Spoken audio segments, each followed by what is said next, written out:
En RCN Radio, usted vive actualizado a cada minuto. 8 de la mañana, 10 minutos, seguimos en RCN Radio. Kelly, hay una noticia que cobra mucha vigencia a raíz de lo que pasó con Leonfredi Muñoz, el embajador de Colombia en Nicaragua. No nos olvidemos, lo hemos mencionado aquí, que el próximo jueves, pasado mañana, 13 de julio, a las 8 de la mañana, hora de La Haya, está programada la audiencia en la Corte Internacional de Justicia. Ahí se va a leer ese fallo desde el Palacio de la Paz sobre la demanda que Nicaragua le interpuso a Colombia en el año 2013 por la disputa que ambas naciones sostienen en el tema de limítrofe de las 200 millas náuticas. Sí, es una demanda, la última demanda de Nicaragua contra Colombia, Jesús, con la que busca ampliar su plataforma continental, más allá de las 200 millas contadas desde su costa, una zona que ha dicho el gobierno colombiano y también obviamente los organismos internacionales es rica en recursos naturales. Ese fallo del próximo jueves responde a una demanda interpuesta por Nicaragua en 2013, en la que reclama directamente al tribunal delimitar su plataforma continental en el Mar Caribe. Ya vamos a ampliar los escenarios para Colombia el próximo jueves. Tenemos un invitado que nos va a ayudar a entender un poco lo que puede venir el próximo jueves para nuestro país. Me gustaría mucho que escucháramos el video que ha publicado en redes sociales la Cancillería de Colombia. Es un video apenas de 40 segundos donde explica la estrategia jurídica que hay frente a este diferendo limítrofe con Nicaragua. ¿Cuáles han sido los argumentos de Colombia en el caso relativo a la cuestión de la delimitación de la plataforma continental entre Nicaragua y Colombia, más allá de las 200 millas marinas contadas desde la costa nicaragüense? En la fase de alegatos escritos, la defensa de Colombia le presentó a la Corte argumentos científicos, jurídicos e institucionales, indicando las razones por las cuales la reclamación nicaragüense por una supuesta plataforma continental extendida no tiene ningún fundamento. Por eso, al no darse los presupuestos necesarios, no es procedente delimitar las plataformas continentales como pretende Nicaragua. Eso fue lo que le pedimos a la Corte que decidiera y que en consecuencia rechazara esa pretensión. Nicaragua, recordemos, Kelly, pretende el lecho y el subsuelo marino del área que relación de su territorio continental. Allí se podrían encontrar, ojo, como dato adicional a toda esta polémica, petróleo y gas. Ese es un elemento que hay que tener en consideración. Saludamos a Carlos Arévalo. Él es decano de la Facultad de Derecho y Ciencias Políticas de la Universidad de La Sabana. Bienvenido, doctor Arévalo, a RCN Radio. Gracias por acompañarnos esta mañana. No, un gusto poder estar con ustedes para hablar sobre ese tema y bueno, un saludo muy especial a la mesa y a toda la audiencia. ¿Qué va a pasar pasado mañana? ¿Cuál es el escenario que enfrenta Colombia? Yo diría que hay tres escenarios posibles, un escenario negativo, un escenario positivo y hay un escenario intermedio. El escenario negativo, por supuesto, es que la Corte entienda que hay suficientes argumentos presentados por Nicaragua para considerar que hay una plataforma continental extendida, que como bien ustedes explicaban, estamos hablando acá solo de suelo y subsuelo, ya no estamos hablando de mar, pero que ese subsuelo y suelo de Nicaragua va más allá de las 200 millas náuticas, que es lo que está previsto en la costumbre internacional, que es lo que tiene derecho todos los estados. Excepcionalmente es cierto que hay estados que pueden tener más de 200 millas náuticas, pero eso hay que demostrarlo siguiendo unas metodologías, unos procedimientos, etcétera. Entonces, el peor escenario posible es que la Corte diga, sí, identificamos que Nicaragua sí tiene esos derechos y tenemos que entrar a ver cómo esos derechos se compaginan con los derechos que también tiene Colombia por su plataforma continental, por San Andrés, por Providencia, por Santa Catalina, etcétera. Peor escenario posible. Mejor escenario posible, que la Corte diga, definitivamente no encontramos que Nicaragua tiene el derecho a esa plataforma continental extendida y ya no hay nada más que discutir, ese es el corazón del caso y aquí se acaba la razón de ser de este caso, se termina el caso y se acabó. Pero hay un punto intermedio y es que la Corte diga, en lo principal, que es lo que se está discutiendo de la plataforma continental, identificamos que no, que Nicaragua no tiene derecho a una plataforma continental extendida, pero todavía de acuerdo con lo que ha planteado Nicaragua y que Colombia resaltó que era importante discutir en la audiencia que se hizo, que no son las dos preguntas principales que se discutieron en la audiencia, pero que son otros temas, como por ejemplo cómo se van a articular los derechos que se derivan de que San Andrés, Santa Catalina sean islas y tengan derechos a plataforma continental y que tengan derecho a zona económica exclusiva. ¿Qué pasa con esos derechos versus los derechos de Nicaragua? Y como eso todavía no se ha discutido, porque la Corte en octubre del año pasado tomó una decisión de solo analizar las dos preguntas principales, puede que la Corte diga, Las preguntas principales se resuelven a favor de la que ha presentado Colombia, pero todavía tengo unas cosas pendientes y necesito que las partes vuelvan a una audiencia oral a discutir sobre esto. Entonces, ese es como el punto intermedio en donde ganamos, pero todavía no se acaba la discusión. Doctor Arévalo, ¿por qué es importante obviamente para el país que la Corte entonces falle a favor? ¿Por qué la zona es tan importante?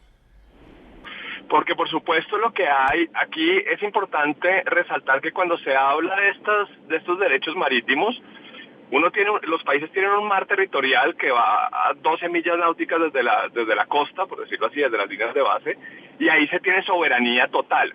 Pero además los estados tienen unos derechos sobre otras zonas, como por ejemplo la zona económica exclusiva y la plataforma continental. Ahí lo que hay son unos derechos de exploración y explotación de recursos naturales. Si estamos hablando de zona económica exclusiva, piensen ustedes pesca, eso es muy importante. Y en este caso que estamos hablando de plataforma continental, estamos hablando de todos los recursos que puedan existir en el suelo y en el subsuelo marino, minerales, petróleo. Entonces por eso es que es un tema tan importante el tener esos derechos. Y por otro lado, pues porque imagínense lo complejo que sería una relación, que ya es muy compleja, con Nicaragua, que en donde nosotros tengamos el control sobre el mar, pero ellos tengan unos derechos sobre el suelo y subsuelo debajo del mar que tiene Colombia. Eso va a ser una relación muy compleja y va a generar unas tensiones muy difíciles de mantener para este gobierno, para cualquier gobierno en relación con Nicaragua, que siempre pues es un país con el que Colombia ha tenido una relación difícil, más allá del gobierno de turno que esté. Doctor Arévalo, preguntarle por el cambio del equipo jurídico que ha conformado Colombia. ¿Hasta dónde fue bueno, fue malo, o fue quizás, o no trasciende que haya cambiado Colombia el equipo de defensa? No, yo creo que es un tema, si me pregunta personalmente, a mí me parece muy positivo, aunque tanto el doctor Cepeda como el doctor Arrieta son grandes abogados muy reconocidos en sus campos. El doctor Cepeda principalmente en temas constitucionales, el doctor Arrieta más en temas administrativos, que estoy hablando de ramas del derecho. Lo cierto es que ahora Colombia tiene dos agentes que son grandes personalidades del derecho internacional. Eduardo Valencia no solo fue miembro de la Comisión de Derecho Internacional, en un órgano y su presidente, un órgano en el que además compartió con muchos de los jueces, de los que hoy en día son jueces de la Corte Internacional de Justicia, que lo conocen y con quienes él trabajó. Y además, pues Carolina Olarte también es una internacionalista muy connotada y muy reconocida, una gran académica en el tema. Entonces me parece que es muy positivo que los jueces vean que como agentes principales de Colombia representando los intereses del país, no hay solamente personas que puedan mostrar cuál es la posición política del Estado, sino personas que también puedan hablar el mismo lenguaje técnico que tiene la Corte. Entonces eso me parece muy positivo. Por el lado de los abogados que asesoran a Colombia, no hay grandes cambios. Sigue Risman, sigue Boundy, sigue Sir Michael Wood, es decir, casi que los mismos abogados, y lo cierto es que Colombia tiene un pool de abogados muy fuerte, de abogados internacionales que asesoran este caso y que también son muy reconocidos por la Corte y que han litigado muchos casos. Nicaragua tiene un equipo de muchos años, pero recuerden también que uno de los abogados principales de Nicaragua se retiró precisamente como un acto de protesta por un gobierno con el que siente que no puede seguir trabajando, a pesar que venía trabajando con ellos desde los años 80. Yo creo que eso también manda un mensaje a la Corte de pronto es lo que pasó en el fallo del 2011, que se vendía la idea de que Nicaragua era un pobre estado que había sido víctima de todo lo que habían hecho países poderosos en el Caribe como Colombia. Yo creo que la Corte hoy llega con una imagen distinta de un Nicaragua que tiene un gobierno complejo y que está afrontando unos retos internos muy difíciles también cara a la comunidad internacional. Es Carlos Arévalo, decano de la Facultad de Derecho y Ciencias Políticas de la Universidad de La Sabana. Le agradecemos por estar aquí en RCN Radio y ayudarnos a entender un poco lo que viene para nuestro país el próximo jueves ahí en la Corte de La Haya. Muy amable. Muchas gracias, Jesús, y bueno, estamos muy pendientes todos de lo que suceda el próximo jueves. 8:19. Rafael, el escenario pareciera estar un poco no definido aún para Nicaragua. No, y es improbable que la Corte falle a favor de Nicaragua en este caso concreto. Por supuesto, es siempre arriesgado pronosticar qué va a ocurrir en un tribunal internacional y en particular en la Corte, pero uno pensaría que no hay suficientes argumentos del lado nicaragüense como para que la Corte les conceda la petición de tener una plataforma continental extendida. Yo pensaría que eso no va a ocurrir y que por tanto le van a negar a Nicaragua esa pretensión. Dicho esto, eso nos deja en la misma posición de antes, es decir, ganamos en el sentido de que no se le concede a Nicaragua lo que quiere, pero pues no es en realidad que haya una posición mejor para Colombia que la que ya tenemos. El primer resultado es muy malo para Colombia, la primera decisión de la Corte, y esa no va a cambiar. Dicho esto, no hay en realidad un cambio sustantivo en el equipo de Colombia, el equipo de abogados de Colombia en la Corte Internacional de Justicia.